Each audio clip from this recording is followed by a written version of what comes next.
check out these three pictures. Can you tell me which one is AI generated? Now, what if I told you that all three of them were made by AI? Mind-blowing, right? If you want to learn how to make amazing photos using text instructions, and that too for free, then this video is for you. Let's begin. When it comes to image generation, there are some big names out there, like Adobe Firefly and Midjourney. However, they all come with a pretty hefty price tag. If you are a content creator who's just starting out, or if you just want to try it out for fun and you don't have a few $100s just lying around, then these AIs are not for you. Thankfully, there are a few options that are both free and work like a charm. The first one is ChatGPT's very own DALL 3. If you've heard this name before, you'd know that it ranked among the top ones, and up until DALL 2.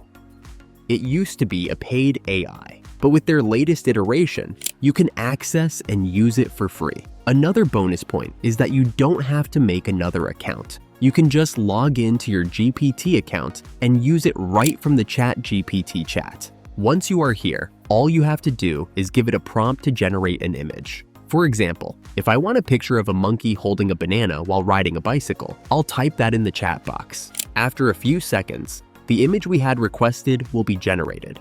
You're going to notice that since we didn't specify an art style or any other details, it just made an image with a random art style. Let's try to fix that. This time, we are going to be more specific, for example, and you can add details like what type of design you want, what the settings should be like, and what the expressions would be. Another thing that we are going to add are negative prompts. If you don't know what that is, don't worry, we're here to tell you. They are basically the things you don't want to be a part of your image. So if you don't want any trees or cars or an art style, you are going to mention that in the negative prompt section.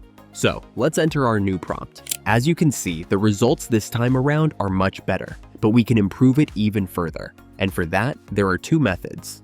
First, we can just ask the AI in the chat. For example, if we want the monkey to be facing towards the painter, we are going to enter that as a prompt. After a few seconds, our new image is ready, but as you can see, it's still not perfect. So we are going to ask the AI to make it again through the button at the bottom of the response given by the AI, and we'll use the GPT-4 model. This step is going to take a few tries, but you will eventually get there. Sometimes, you will feel that the AI has gone too far away from the topic, and then you'll have to give it instructions again. Now, if you are a programmer, you can even use it to make a UI design. So let's open a new chat and try to make one.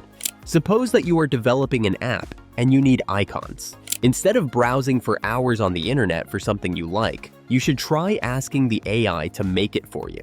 Let's try making a calendar icon.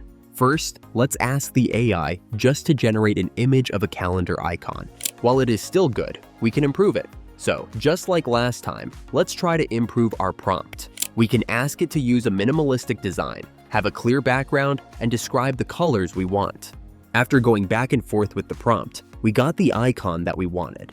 Now, all we have to do is use another tool to remove the background so it can be turned into a PNG format. And we have an icon ready to be used in Figma or any other software that you are using. Now, let's check out another free image generator, Canva AI. Much like ChatGPT, this one is pretty simple to use. And there's a bonus. When you first log in with your account, you get shown a prompt to start a free trial for the Pro version. It will cost you $1 at first, but that's just to verify the payment method, and it gets returned to your account after some time. However, for the sake of this tutorial, we are going to use the free features. After you've logged in, you'll see the homepage and a toolbar on the left. From here, go to Dreamlab. That's where you can generate images through the AI. Now, at first glance, you'll notice that it is already different than ChatGPT. Instead of having to describe the picture completely, you have some predefined options. First, there's the Add Image option, which lets you use another image as a reference. However, that's a paid feature, so we'll ignore it. Next, there's the Smart option, which lets you choose from a long list of artistic styles. With the last option, you can choose the aspect ratio for the generated image.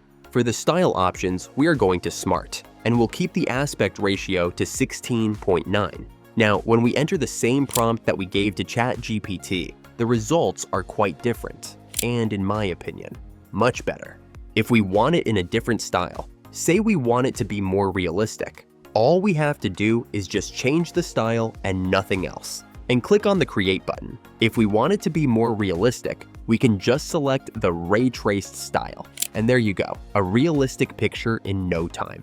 One of the great features is that you can work on your prompt as you progress. You don't have to enter it repeatedly, just edit it however you want, and click on Generate. Plus, unlike DALL E3, it gives you multiple options to work with. Lastly, there's an option to make a vector as well, which is particularly useful for the developers. If we use the same prompt we used in GPT for the calendar icon, we'll get better results. If you like a picture, you can download it by hovering your mouse over it and clicking the 3 dots in the corner. You can also edit them using Canva itself. When we click on the Adjust button, we get the options to tinker with some settings like brightness, contrast, and colors, etc. But if you want the AI to do it for you, you can just click on the Auto Adjust at the top. Now, if you have generated a picture of a face, you can also add some effects like blur or focus, and you can use the AI to retouch it so it looks better. Moreover, at the bottom, you'll see the Apps section, which lets you do some pretty cool things. If you have a picture that is a little blurry or grainy, you can use the Image Upscaler to give it a higher resolution. Or if you need to trace something for design purposes, you can even use the Tracer option. There are a lot of apps that you can browse and use to make some cool pictures, but here, there's a catch as well. You see, if you want to remove the background from the picture or just remove the unnecessary parts of the image, you'll have to use the Pro version. If you are wondering why we are talking about paid features, then don't worry, because I have a free alternative for you, ClipDrop AI. Now this one is a total game changer when it comes to editing your pictures, and the best part is that you can use it for free. So what makes it so special? Well, just take a look at what it offers. From removing unwanted stuff from your pictures to even changing the lighting, this AI makes editing images a walk in the park. However, I should inform you that a few of them are hidden behind a paywall. Let's try out some of these options. First, we are going to log into the website and create an account. Then, simply go to the Image Upscaler and upload the picture you want in a better quality. We'll have to stick with the default settings here because the higher qualities are for the paid version.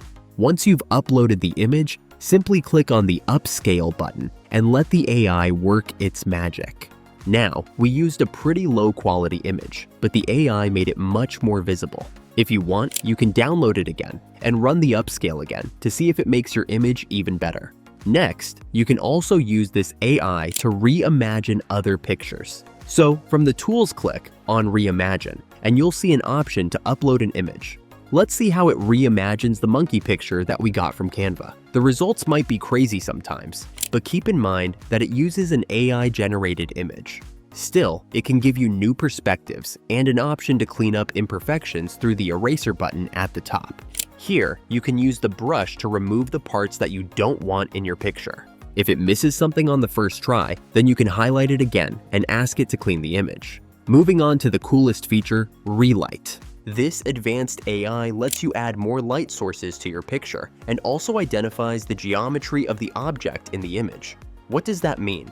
Well, think of it this way. If you were standing directly under a bulb, only the top of your head would be illuminated, and the rest of your body would be in a shadow. Similarly, you can use this AI to position your light sources in such a way that it would reflect light if it were present when the image was being taken. Still don't understand? We'll edit this car to give you a better perspective. After uploading the image, you land into the editing part, which shows you some presets. After selecting a color scheme that you like, you can use the 2 circles to control where the light is coming from. As you move them around, you'll notice that the color reflected by the car changes as well. Next, there's an option to control the ambient lighting. Here, you can choose the color you want and select its intensity through the slider. After that are the 2 buttons for the lights. Here, you can select the color of the light. You can also adjust the power of the lamps you're using for that light source. Next, the distance option lets you move the light source to the front or the back of the object. As the name suggests, the radius changes the size of the light. You can play around with these options till you like something. Plus, you can even add multiple light sources with the last option.